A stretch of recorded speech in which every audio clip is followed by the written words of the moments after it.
Welcome everyone to today's webinar, Applications of AI to Revenue Cycle Management Software and Services. I am Aaliyah Pavila with Becker's Hospital Review. We will begin today's webinar with a presentation and we'll have time at the end of the hour for a question and answer session. You can submit any questions you have throughout the webinar by typing them into the Q&A box you see on your screen. We are looking forward to hearing your questions. There is also a webinar survey located on your webinar dashboard. We appreciate you taking the time to fill this out, and thank you for your feedback. Today's session is being recorded and will be available after the event. You can use the same link you used to log into today's webinar to access the recording. At this time, it is now my pleasure to start today's webinar by introducing our fantastic lineup of speakers from Change Healthcare. We are pleased to welcome Brian Andrews, Senior Vice President of Product and Hospital Revenue Cycle Management, Greg Arnold, Senior Vice President and General Manager of Physician Services, Adam Sullivan, Senior Director of Artificial Intelligence, and Vindali Vardak, Senior Director of Advanced Analytics. I will now turn the floor over to Adam to begin today's webinar. Hey, thank you so much for that introduction from Becker's. We are very thrilled to be able to talk to the immense crowd that we have on the webinar today about some of the successes in our journey of artificial intelligence in healthcare, in particular, through some of the rev cycle applications. So we've got a really great lineup, and I'm going to talk a little bit. I run our artificial intelligence team based out of Emeryville, California. I've got quite a good crew of data scientists and practitioners of artificial intelligence. And I want to talk through just a little bit of our journey of AI, and think a little bit about how can we be innovative within the healthcare space, applying it. There's so much floating around of artificial intelligence, from self-driving cars and all types of different, really crazy applications. How can we actually boil it down to make something meaningful and impactful out of it? And so that's what I hope to talk through with you all today. So if we think a little bit about where we're going in healthcare, and I know a lot of people have heard this kind of the really cool stuff in healthcare that we see in terms of being able to have AI read images and be able to do real-time monitoring, and a whole bunch of different applications around diagnoses and clinical support, medical imaging. And that stuff is real, it is impactful, it is able to work right alongside our physicians to kind of serve as a secondary check for a lot of the applications of in the hospital, in the office. How can we use AI there?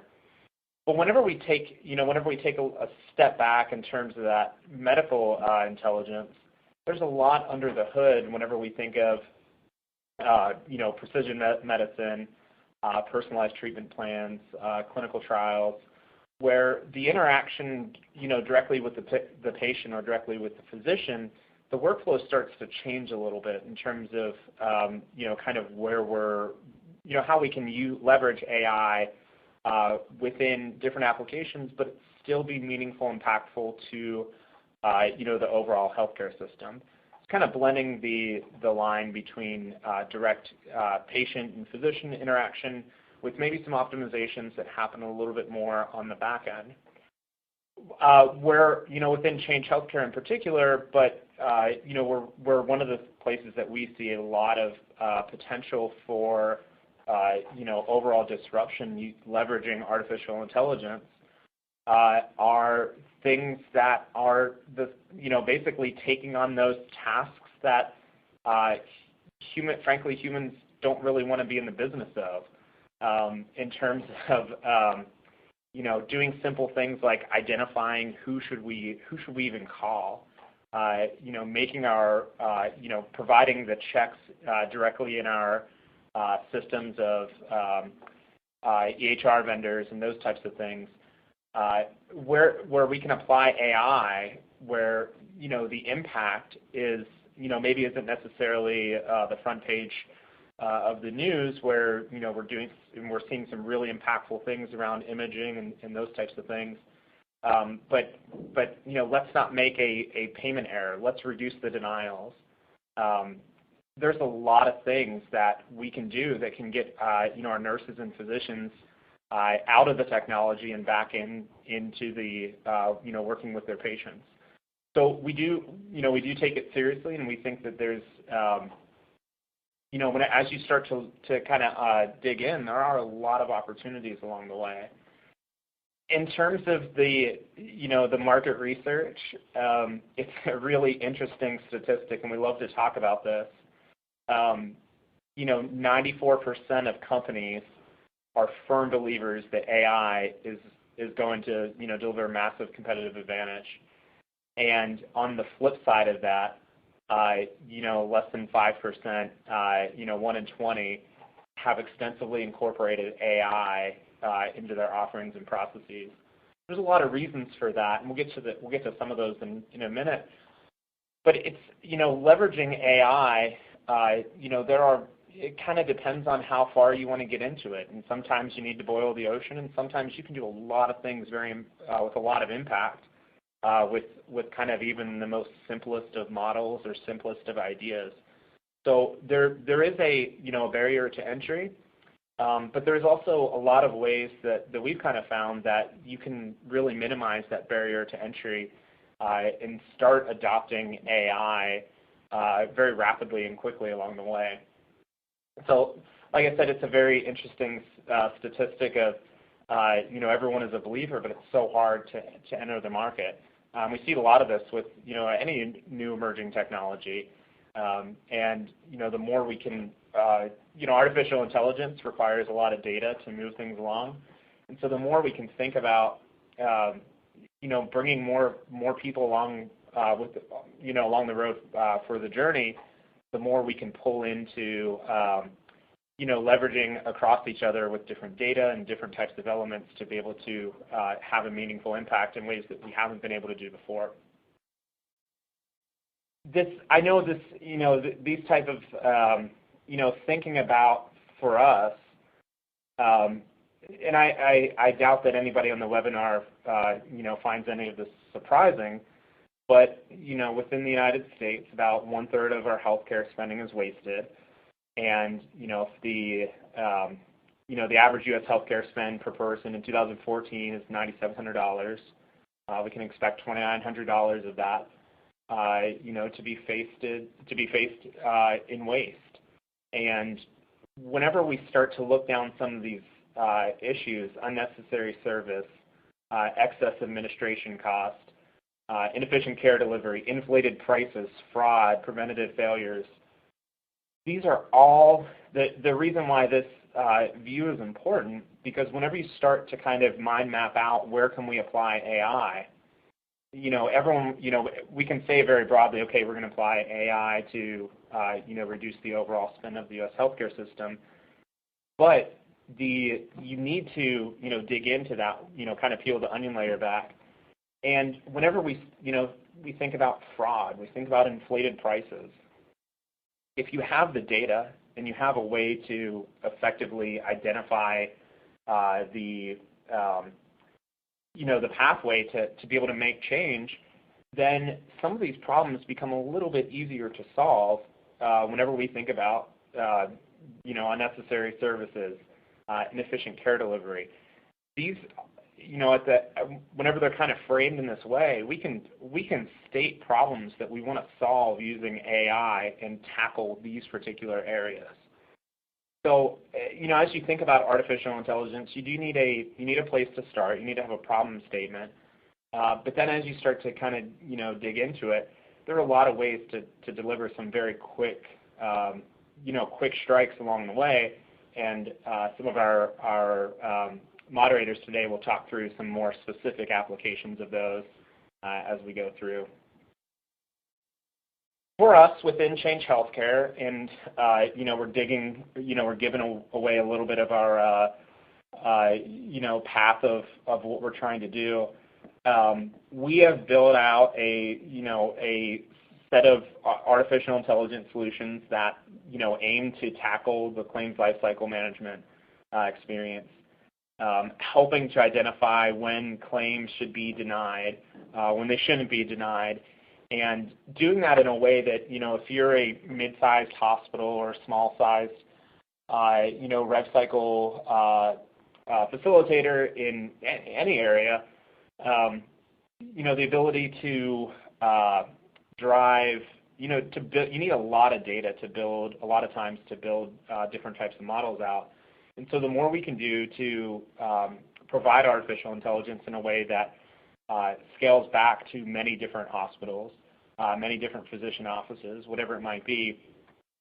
So that's one of our initial focus areas that we've talked through. We also have developed within our team quite an extensive ability to read and understand medical records. We don't call this NLP, we don't call it OCR or anything like that. It really is natural language understanding in the sense that you can't just kind of extract values out. For us, we really do use the kind of deep learning models that everybody talks about to go through, read, and understand a medical record and be able to ask questions of it in ways that we can meaningfully change our workflows within Change Healthcare. So those are real and true things that we're building upon. Within our company, and this is a very easy way to turn things around, just asking really simple questions of, if you're trying to reach out to members or you're trying to assign work to different people, there's very simple things you can do with AI to say, hey, let's route this to this person and let's route this to this person in such a way that you can, optimize your workflow using some very simple artificial intelligence, tactics along the way. And finally, we have developed solutions for patient engagement, and this one is one of my favorite on the patient engagement opportunities that we've worked on. It's one of my favorites because we've kind of blended behavioral science with AI to not just say, what are we actually trying to predict, hey, let's reach out to this person, let's not reach out to that person because they're not going to respond to us, but actually layer in that behavior science of kind of answering the question of why and how can we interact with that person most effectively to build trust and to understand where we're coming from instead of just blindly sending an email or a packet or a cold call, but to actually dig in and understand what the recipient of what you're trying to do to build the trust so that you can essentially whatever service you're trying to offer to that person or patient can become more real. So within Change Healthcare, and we do think that this is something that you have to consider with any good AI investment, you do need data. And you don't necessarily need a lot of data, but you do need data to build out anything that, if you're going to build an off-the-shelf solution. You need to be able to enact the change in a workflow, and that could be through an API or whatever else it might be. But you need a way to actually get back into, serve your predictions back to whatever user it is that needs it. And then finally, you need kind of talent and infrastructure. You do need some data scientists that can actually build these types of things. And you have to enable those data scientists with, things like cloud computing and, sufficient stores of data and those types of things. So for us, that's kind of our, how we view our, the three kind of key elements that you need for a successful AI approach. Every type of project or type of thing that we try to get into, these are our three focus areas. We kind of check the boxes on each of those and then decide to engage on taking on a project or not.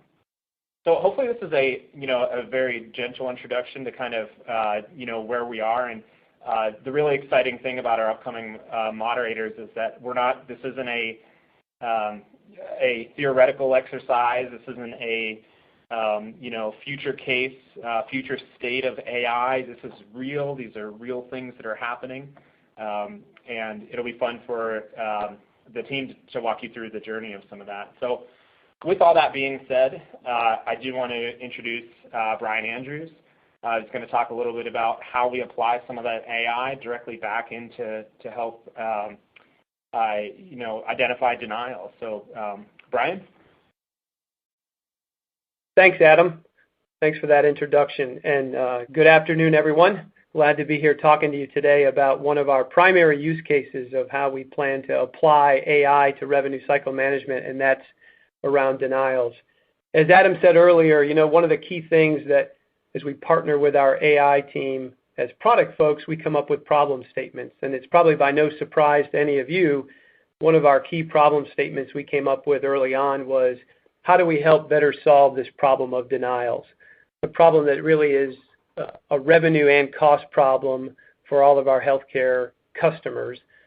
Revenue acceleration problem, it's a cost problem, it's very costly on the back end. So how do we help use AI, take it down to a very specific use case around denials? So in partnering with Adam, one of the first things we do is Adam's team will go out and create models.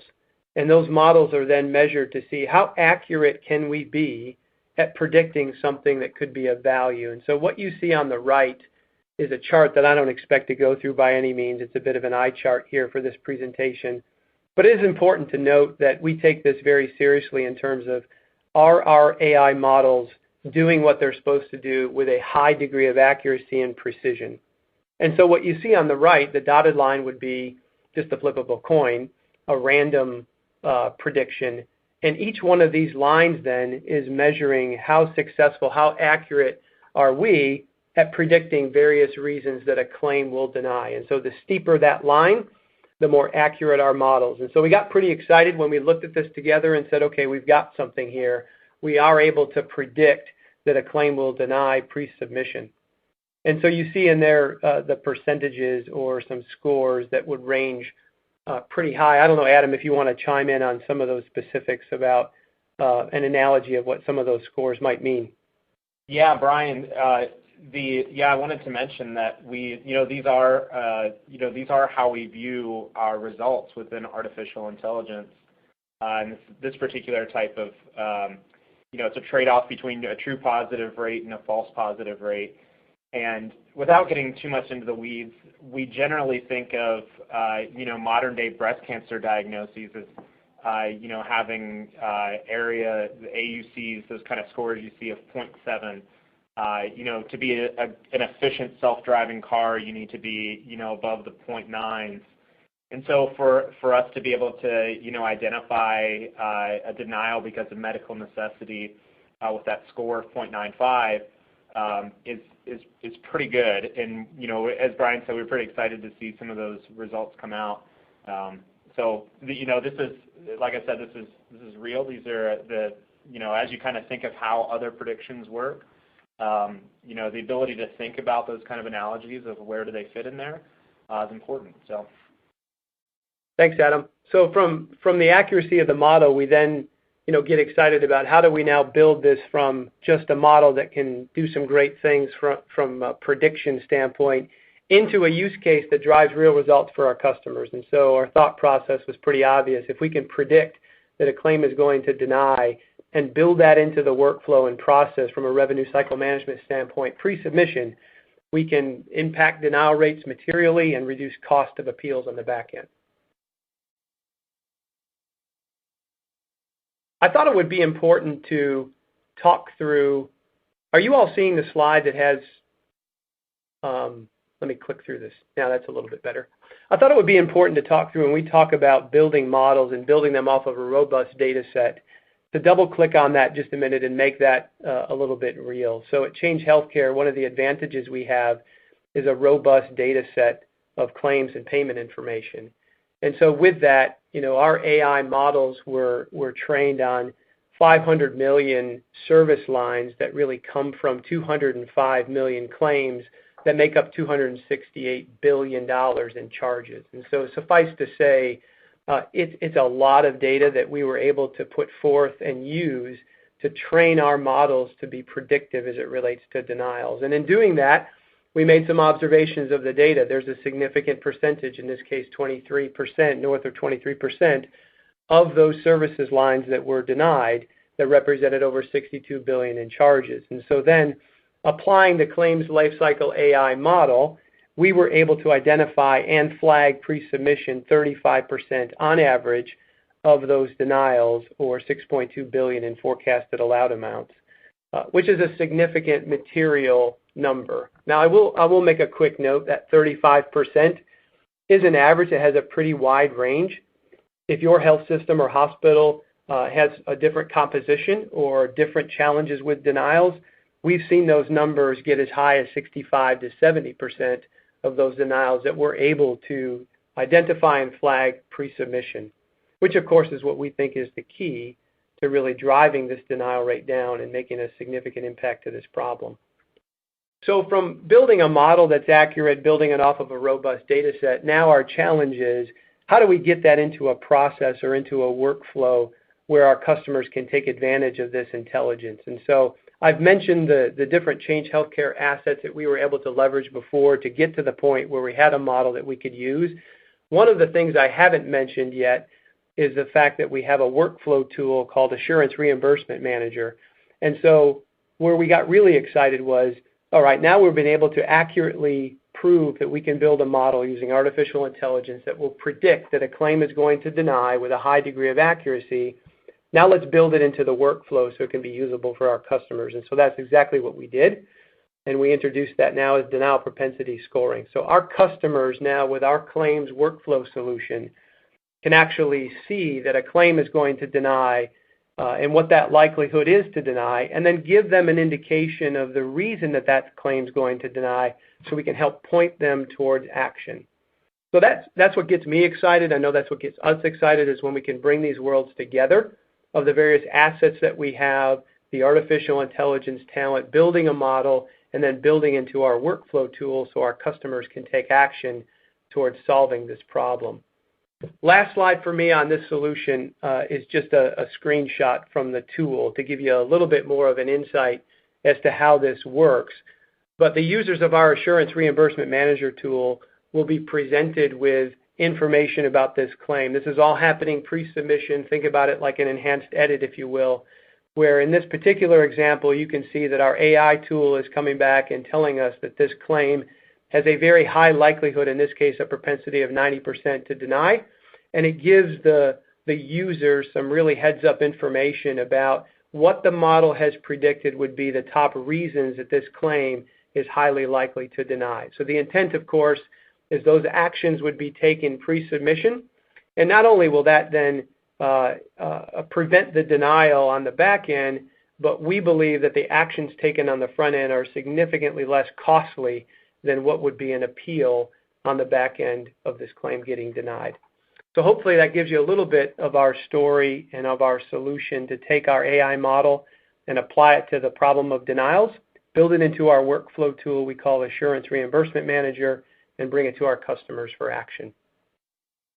With that, it's my pleasure to introduce to you a colleague of mine, Vindali Vartak, to talk to you about yet another particular use case for our AI models around charge capture. Vindali? Yes. Thank you, Brian. Hello, everyone. This is Vindali Vartak, and I'm excited to be presenting to you another AI application, echoing on Brian's and Adam's presentation earlier, especially the AI application that's integrated within the workflow process and technology. Here's another high-impact job to be done that most of you would be very familiar with, and if not, I'll run through it real quick. Charge capture. Charge capture is one process that has a direct impact on the revenue of a hospital or a provider. When you provide care services to your patients and members, you want to be reimbursed for it. And many a times, some of the services do get missed when billing, and hence there is a clear opportunity for missed revenue. Most providers do have flags, edits, checks, and balances in place, whether it's in their workflow or as audit services or revenue integrity processes, where they would go back and review the claim for missed charges and then research it, discover it, research it, and resend it to the payer to be paid. This clearly is a very high manual and extremely labor-intensive process. In a lot of the hospital systems or providers could lose up to 1% of their revenue in this process, plus the missed opportunity in terms of missing charges. So a perfect opportunity to integrate AI to drive a meaningful improvement in this. And like Brian partnered with Adam's team, I have been partnering with Adam's team on data science and artificial intelligence and sitting on the vast majority of the data that we have to learn how we can improve charge capture process. The Charge Capture Advisor is one of our AI solutions that then pushes missing charge predictions to the users. And you can define the user as a provider. You can decide whether you want this prediction to be utilized by a clinician, a coder, a biller, or a revenue integrity nurse. It pushes the predictions in such a way that while the user is using our core technology alongside or have the choice to integrate within their existing workflow and technologies so that they can continue their work. And that's an important core aspect that both Adam and Brian have alluded to in our whole opportunity or in our way of thinking and working through this. The idea is that the earlier in the process we use AI, and for that matter, any type of AI application, the better our ability to actively act and respond rather than react to the problem you're working on. So the idea for charge capture would be similar. It would be basically to have the charge capture predictions be available to the user in a pre-bill stage or before they hit a claim scrubber or even further when they reach a payer, and then you have to do some post-recovery work around it. So this, based on the solution that we have and the data that we have, the clear impact that AI could have is to reduce the missed opportunity, if not eliminate some of the manual work, the tedious work, labor-intensive work around it, clearly giving three potential impact areas. One is, of course, reduce operational burden. Two, clearly better revenue stream. And third, also be compliant with your regulatory requirements around documentation and services provided. In fact, one of our providers also said that it allows us for cost analysis. So if this is an inpatient DRG and reimbursement may not shift, but it does allow us cost analysis for the things that we were missed. So here's a quick screenshot that I wanted to work through on Charge Capture Advisor. The background screen is in core technology that you may be using. It would be an HIS system, a coding system, or a billing system. The widget is a Charge Capture Advisor that shows a list of claims, and this is a mock-up, so it shows a list of claims that would have predictions. The predictions that the user then can choose to accept, decline, or hold. And that then allows us to learn from the user's response to the predictions and improve upon our predictability and the AI intelligence that we provide through this product. And it's very important because, again, it's integrated within the workflow. Two, the user is still the focus. The expert is still the focus of the process. AI is augmenting and making a better impact within the workflow, keeping the user as a focus and the problem as the focus as well. So I want to kind of circle back with what Brian said and Adam said and the three main pieces of a successful AI technology, and that is essentially three components. One is the predictions itself have to be accurate, right? And for that, you need a sound, healthy, and a robust data set. So the charge capture solution is based on just that data set that, again, Brian and Adam alluded to. The second aspect is integrating that into the workflow for the user and making it as upstream as possible so you're, again, responding and not reacting to the problem. And finally, the focus on the user experience, the engagement and the expertise of the user that allows them to leverage AI to validate the solution, to iterate and keep making the AI better. That's kind of our approach with the design thinking process where you see a circular process there That's essentially we start with the user and empathizing, understanding the problem, and we end with iterating and testing and validating the results to get the best out there in the market. What I've listed there is some of the features of the Charge Capture Advisor.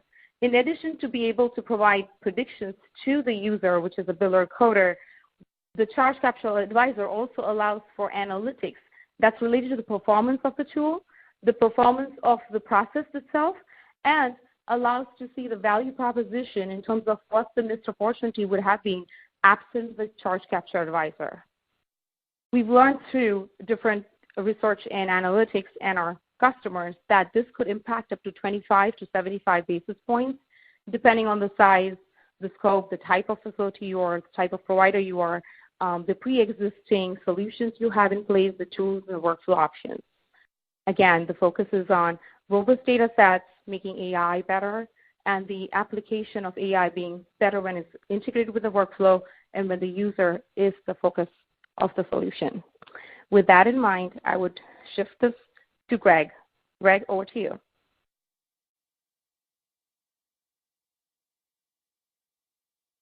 Thanks, Vandalia. So good day to everyone. I'm Greg Arnold. I'm the General Manager for Change Healthcare Technology Enables Physician Services.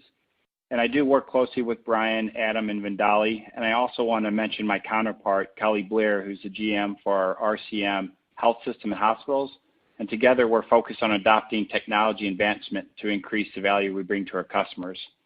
As you can see, we've invested in key technologies to lead the market in categories like artificial intelligence, reimbursement management, denial management, or what I'd actually like to call possibly renamed denial prevention, and revenue optimization. Because of AI, we are able to scale and optimize our operations. As you look at the chart on the left of the screen, you will see working with AI has impacts to all parts of the rev cycle. In the front end, or our patient access area, AI is supporting our operations and customers to clarify and really most importantly, confirm the sources of funding for coverage for our patients. This includes helps with authorizations, conducting financial counseling activities, and collections of patient payments at the time of service.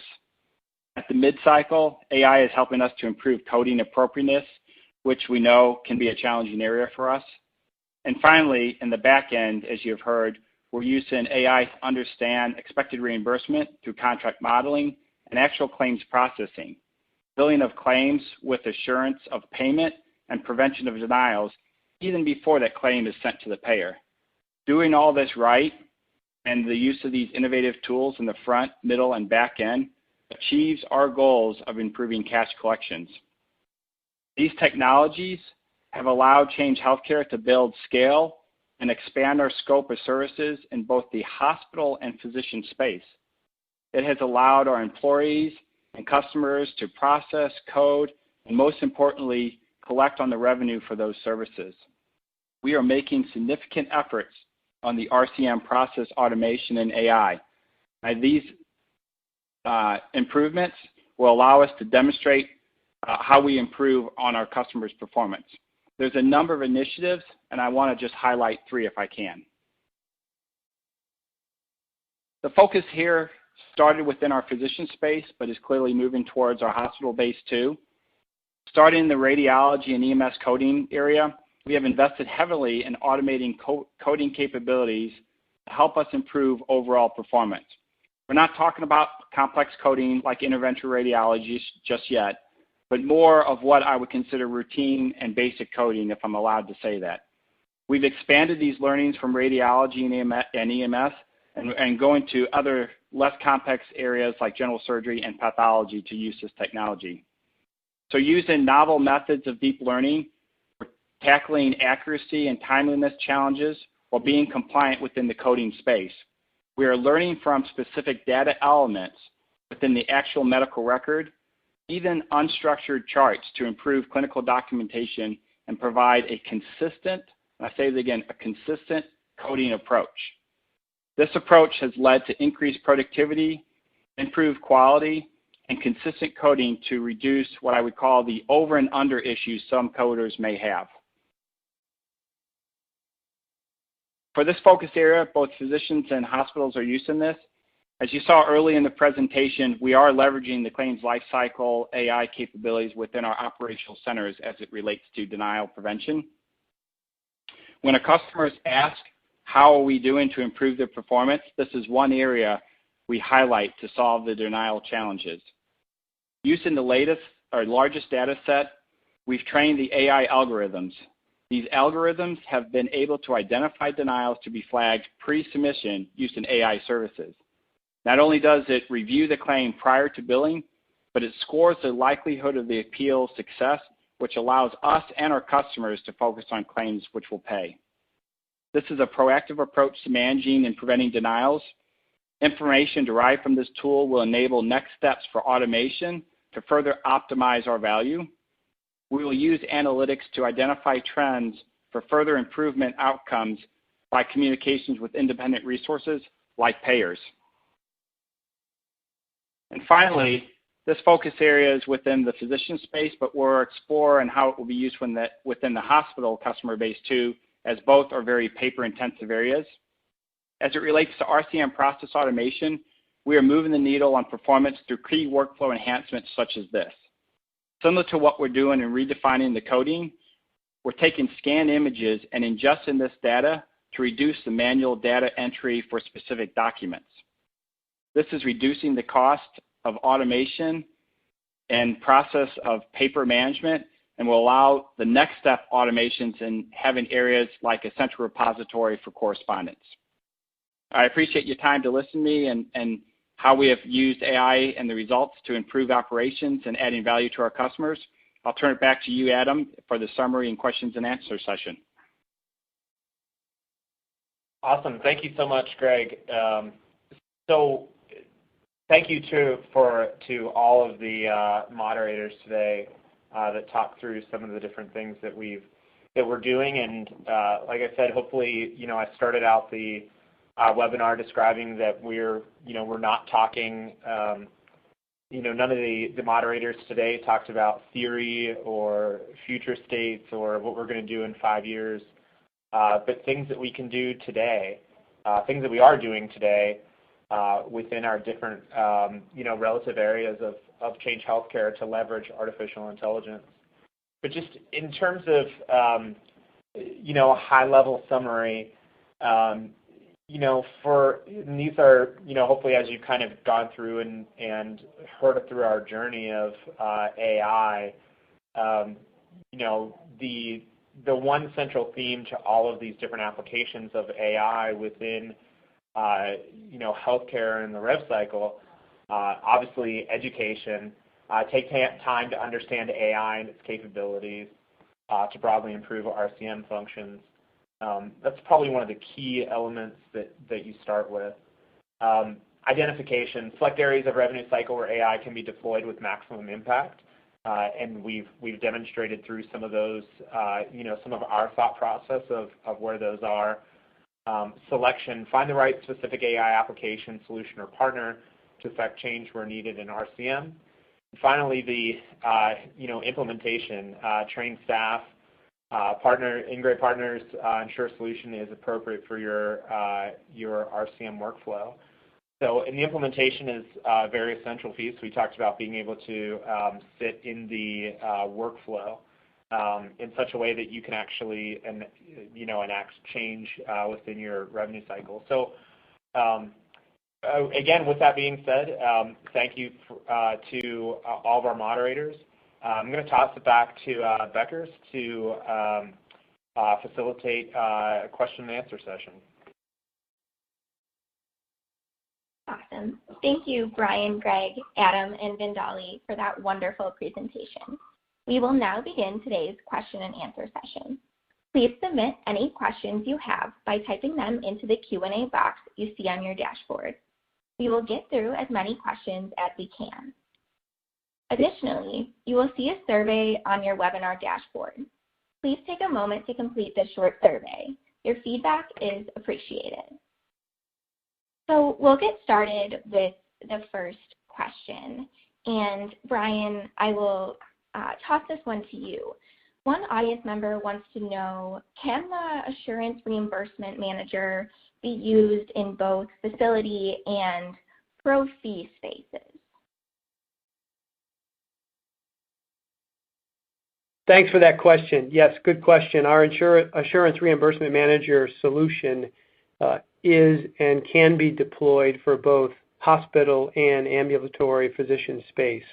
At Change Healthcare, we have another solution specific for the smaller ambulatory market that we call Revenue Performance Advisor, which also takes advantage of our Claims Lifecycle AI solution.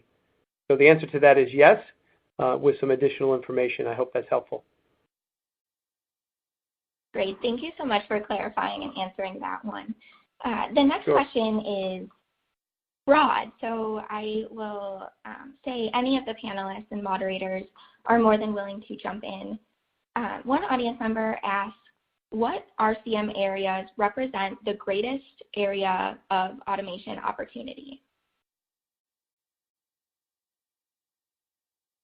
So this is Greg. I'll kick it off. I think when you look at RCM and the amount of paper work that goes on the back end, the billing and collecting aspect of what we do both on the physician and hospital side, I think you look at the amount of staff that we hire and health systems hire to work this, there's a significant amount of opportunity that we can do there. And, like the tools of the claim life cycle and other things that we talked about, I think we really could enhance that we use the folks to do really specific tasks that automation can't tackle for us.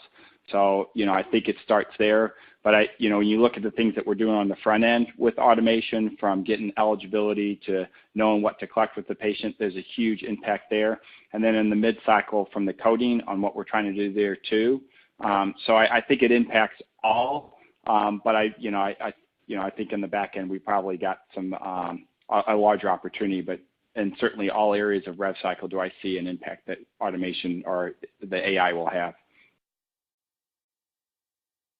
Thank you, Greg. Do any of the other panelists agree with Greg or have any other thoughts on what areas represent, an automation opportunity? Yeah, I think I just echo a lot of what Greg said in terms of it's so easy to, in working with Greg and team, anybody you visit, it's so easy to just walk around and see so many people just kind of stuck in the confusion of so many different things and so many different faxes and, follow-up phone calls and everything else that it's kind of one of those things where it's like any dart you throw, in a lot of cases, you're going to be able to find pretty substantial opportunities just by, thinking outside the box just a little bit. And Greg's been really great at that within Change Healthcare. A lot of times you don't have to look far, and then it's more about facilitating the ideation of how do we solve this. So Greg, I agree with you completely. I'll add one piece of information, I guess, or thought. This is Brian. So agree, it's hard to prioritize whether it's front end, back end, or mid-cycle. Clearly, there's opportunities for significant automation and cost reduction and productivity in all of those areas. I would say that one thought here, the next evolution, at least as I think about where we're headed from a revenue cycle management technology side, is to bring together the world of AI with robotic process automation. So when I think about being able to predict that a claim will deny, getting that prediction into the workflow for people to take action on it, the next evolution would be how much of those actions that I'm driving can I automate? So I think there's a tremendous amount of opportunity as we look ahead on that topic of automation to bring the worlds that we've talked about today on Claims Lifecycle AI together with robotic process automation. Wonderful. Thank you all so much for those insights. Another audience member wants to know, are these tools available for critical access hospitals?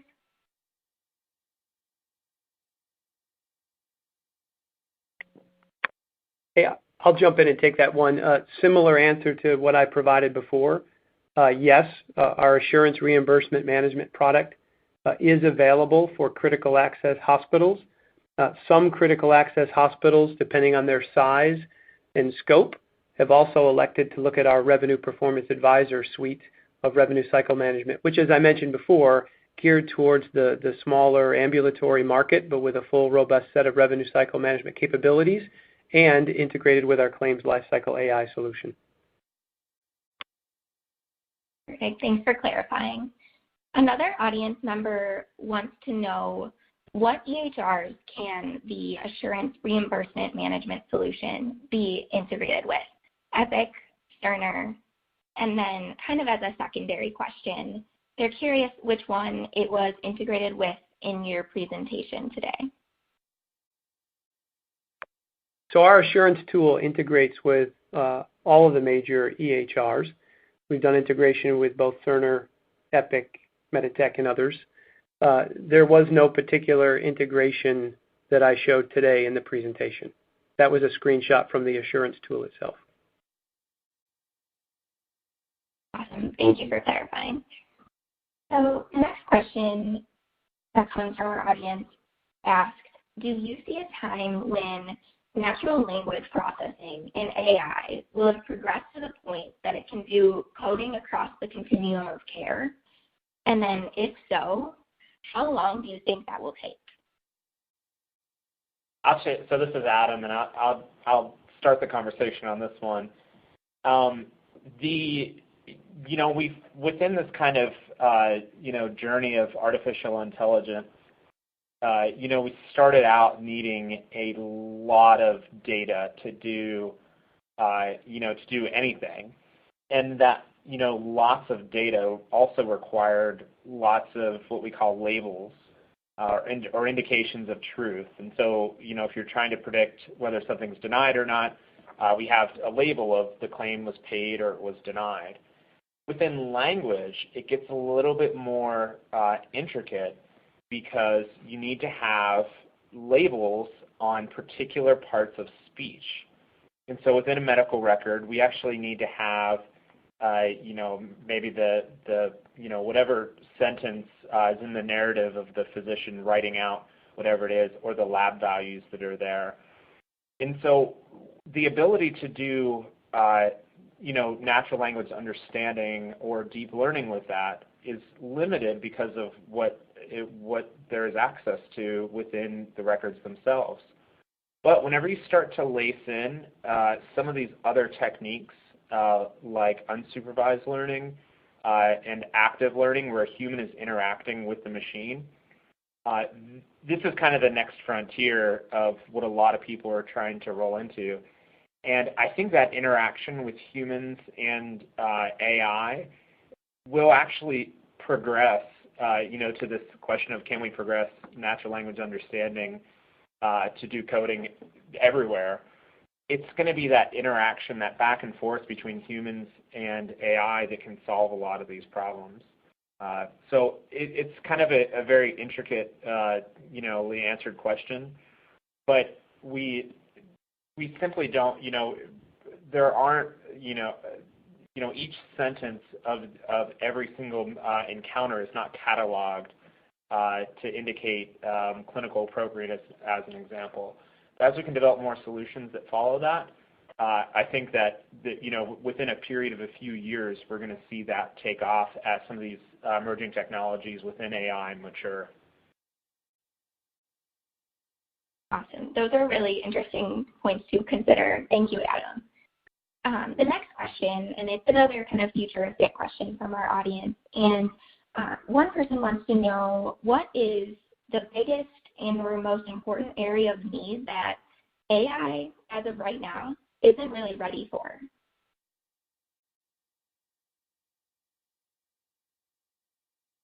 That's interesting. I'm interested to see what the other panelists have think on this one from the rev cycle continuum.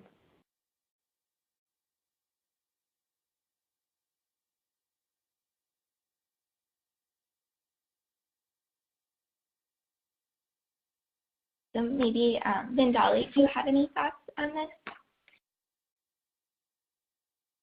Yeah, I can share a couple thoughts here, and if others need to chime in, please do. So, what AI isn't ready? I would say it's a process. The data, healthcare systems, and have a vast type of data, the variety of data. And I wouldn't say AI isn't ready for it. It's a process, and I feel it's a journey in the AI where when you have clinical, you have demographic, socioeconomic, financial, the different data sets, the different technologies used to process and capture that data, the integrity of the data and so forth. When you consider all that, it's a journey, I would say, to get AI to its most impactful and most complicated problems to solve. Adam, Brian, if you have anything else to add to that. So I feel it's a journey more than a destination. Yeah, and this is Greg. I mean, I would add, so when we talked about the coding aspect, why we're starting at the simple procedures, I think AI is not ready to get into, interventional radiology and some of these other specialties that are very complex from a clinical nature.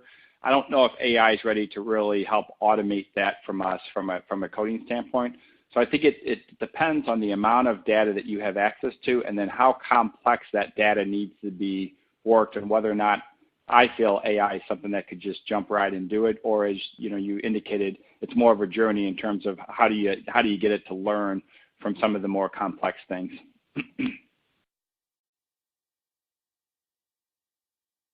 Wonderful. Thank you both so much. I know it's sometimes complicated to talk about the future and things you don't know. So the next question is, how are you tracking governance and compliance around data usage related to future audits?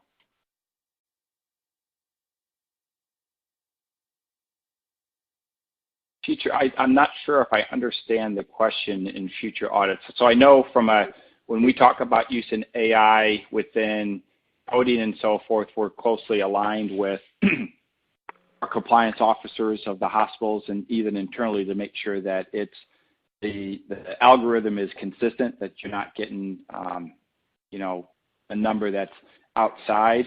For future audits, we haven't used AI to address any audits per se, so I'm not sure if I understand or answered the question. Yeah, Greg, this is Tom, and maybe Adam can build on it. But with the AI efforts today, we're following a pretty rigorous process, working with internal audit as well as external auditors. So we are making sure that as it relates to matters of compliance or data handling, that we have independent reviews to assure that we're dealing with those areas. But Adam, do you want to share some of the merits that you've put in place as far as those controls and audits? Yeah, there's no question about we certainly shared a lot of the high level, really fun stuff that AI does. But within healthcare, every good AI program actually starts with a very frank discussion with legal and compliance, because protecting patient privacy and not violating things like the False Claims Reporting Act are top of mind, and they are essential to anybody that practitioners with AI. And so with us, we follow a lot of our own enterprise policies, but we've also consulted with a lot of folks to help us craft that, ensuring that we are doing everything right by data, by doing the right things with that data. And like I said, it's been very much a partnership because that is kind of one of the fundamental things as you go through, that you do have a very strict compliance and governance policy and committee that guides AI along the way, and our team has been great along those fronts. So kudos to the team and how we've kind of developed that. But that's a great question overall. Wonderful. Thank you so much for your insights. So the next question from our audience member, they want to know, with AI, because it's being applied in a fee-for-service environment right now, are there use cases that AI will work for in value-based care models?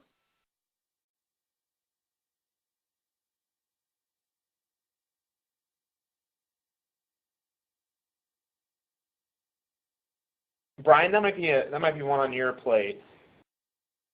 Yeah, I'm thinking, Adam, to try to think out loud here. I think as I think about the predictive nature of the models we're building, they're not dependent on a rules-based system.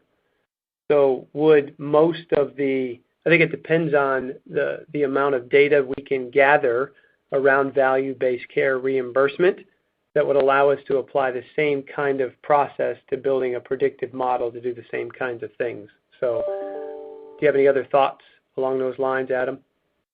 Yeah, and that's, a lot of, I mentioned earlier the idea of, there's this, constant belief that you need a ton of data to do anything within AI, but there's actually a lot of ways to not face that problem. And so within value-based care, as it matures and as it kind of picks up with the penetration into the market, and as the methodology for reimbursement, I think we're going to see there is a lot of opportunity to kind of learn on the fly for value-based care and value-based reimbursement. And so as we kind of learn the patterns as we go, and then kind of evolve along the way. And I think you're going to see a lot of that because even whenever we think about value, it's going to change dramatically as we get more data points and we learn more about what cost really means and what quality really means. So we need to have systems that are very adaptive to those types of things. And so I think that we're going to essentially drive a kind of a new pattern of how do we stay ahead and keep in front of these different types of reimbursement schemes in a way that's very agile. And there's a lot of AI kind of tools of the trade that people are doing. As crazy and futuristic as it sounds of like landing things on the moon, there's not a data set of things that have landed on the moon in the past. So if we can take those same types of ideas and apply kind of real-time online learning to say, hey, this is actually how we define value, I think we're going to be able to get pretty far very quickly without this large need for a very massive data set to solve these types of problems. And I think that's a big part of the future. So great question. Awesome. And a great answer. The next question from an audience member asks, where are you getting or purchasing your claims data? So there is not a purchasing of claims data. We are focusing on value back to our customers that have partnered with us or are existing customers of ours in a way that we can deliver services back to them that they have subscribed to.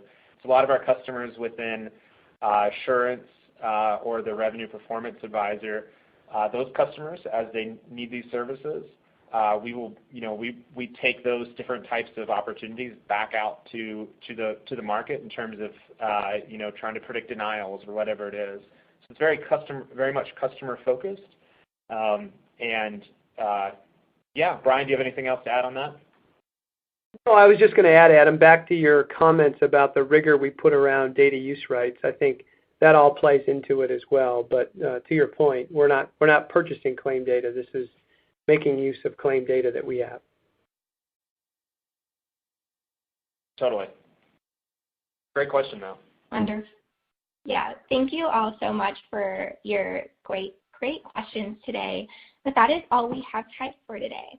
I want to thank Brian, Greg, Adam, and Vindali for their excellent presentation and Change Healthcare for sponsoring today's webinar. Enjoy the rest of your day, and we look forward to having you join us for future webinars.